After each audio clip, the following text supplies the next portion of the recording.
Hey guys, it's me, it's Chelsea, what's up? So, today was an election day in BC, and it looks like the Liberals have won, and our Premier has retained her seat and spot as Premier. This is her speech. We need to be strong. We cannot afford to be weak.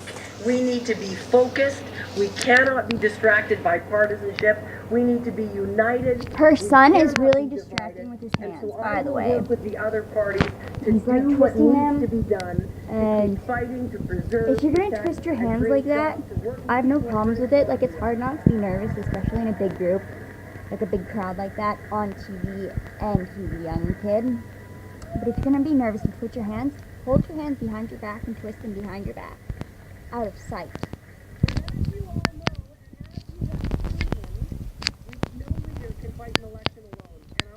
But it was quite close, you guys.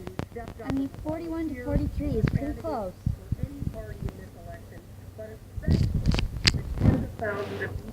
Seriously, he did not stop moving his hands. And the values that we fight for every day.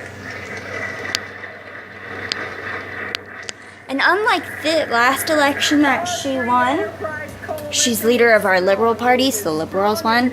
And last time she won, or she was the Liberal leader, and the Liberals won.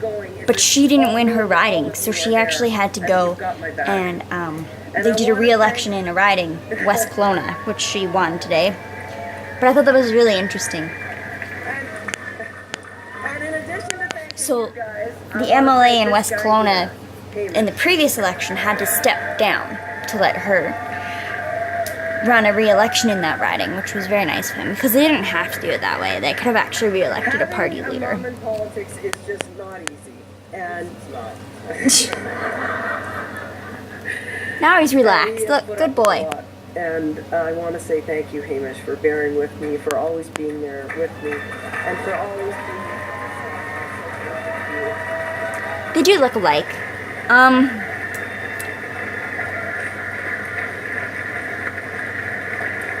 So this is why we all do politics, for our kids, and and it certainly isn't for the glory. Because if you're in politics for the glory, you will be disappointed. If you do it because you want to be loved, I think you'd be better off getting a dog. We do it because of the people that we love so much. And everything that I do so that British Columbians can look after the people that they love. And that is my promise to you. When I get up every day, I'll be thinking about how I can help you. So they're forming a minority government. You want, and how together we can make this province even stronger.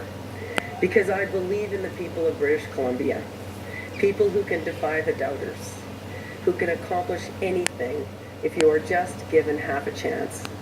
I believe that we have a very bright future ahead of us. I have always believed that, because I have always believed in all of you. So let's get out there.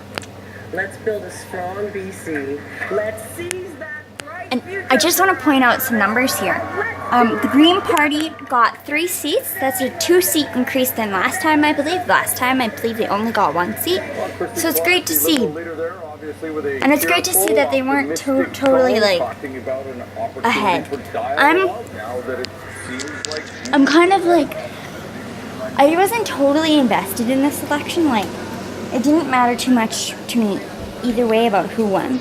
And I will say the one bonus to having her and her party maintain their leadership status is that there will be no switching over. They won't have to be very much lost time in that kind of sense. Everyone can just roll over, or at least herself and those MLAs in her party who are re-elected.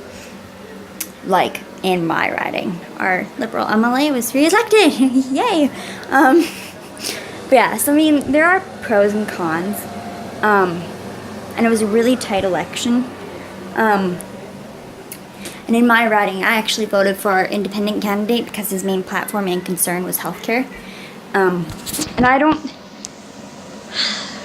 our local MLA, I'm not going to name names because I don't want to name names, she's not my favorite person in the world. I don't think she fairly represents the area that she's supposed to represent.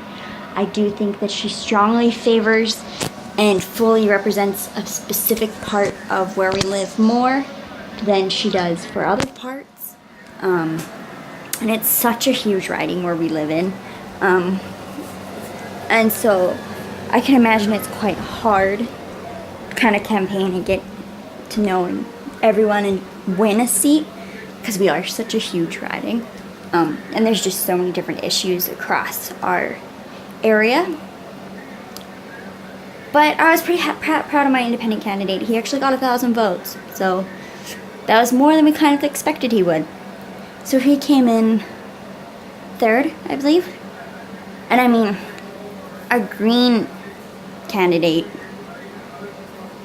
was chosen after he announced he was running. So it makes sense that she came in fourth. Or they came, I don't know if it was a guy or a girl, because they were just such a last minute thing. Like, I don't think they ever had a real chance of winning Green in this riding, because the Green people just put no effort. It was like such a last minute thing. But it's good to see that the Green people are getting more seats. But yeah, my biggest concern is not so much this election, but our next federal election. So our prime minister. Because as you know, Trump is president of the United States. And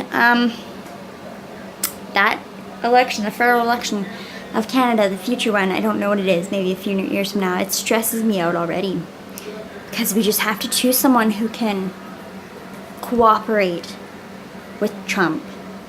And that's what was so interesting about our premiers, because she actually did make some statements recently,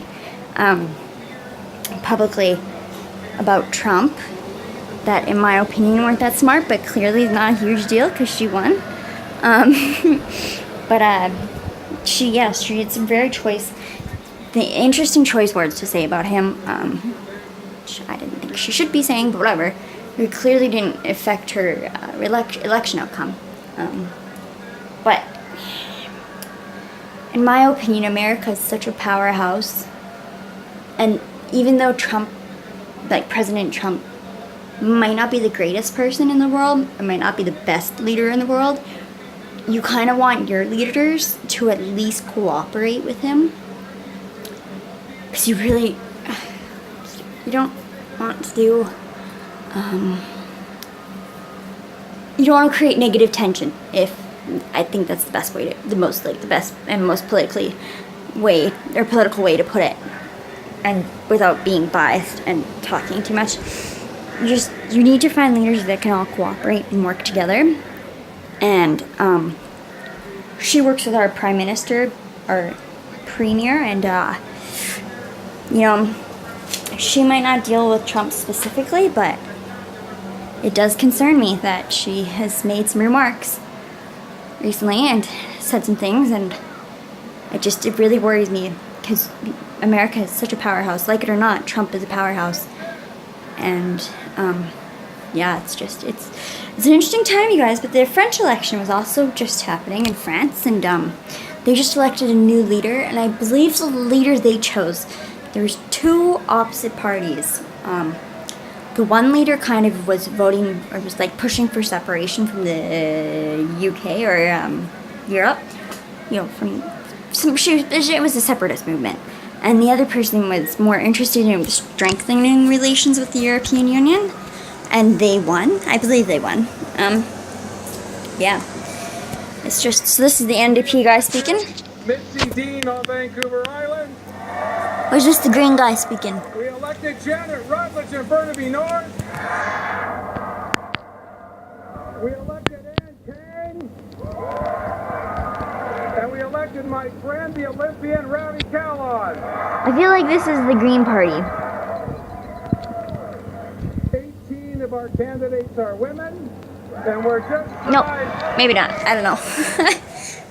He lost me after you said that part. But yeah.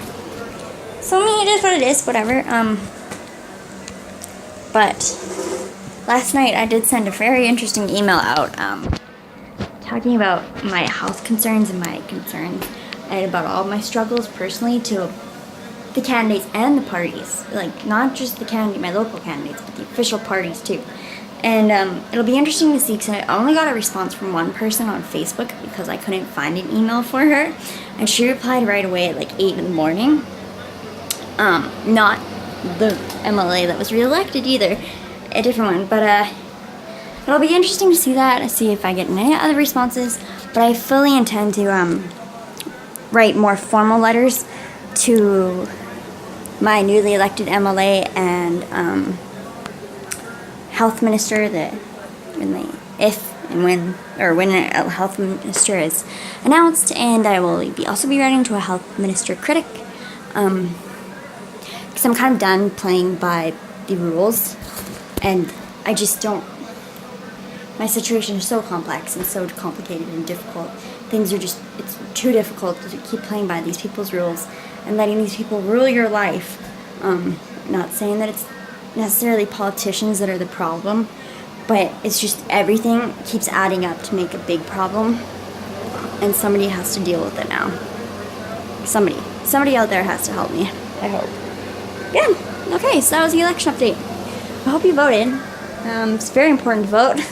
And I think it's especially important as a woman to vote, because women in Canada, I'm pretty sure they got the right to vote in 1917.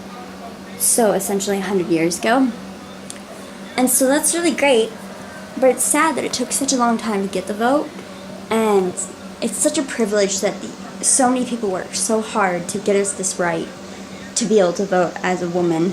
And there are so many other countries where it's still very difficult to vote and have a say in government and politics, and I think as a woman you really have to take advantage of these opportunities that you get that other women necessarily don't get in their own countries. And the fact that it took until the 1900s to vote in Canada as a woman, not the best thing in the world, but not the worst thing in the world, but it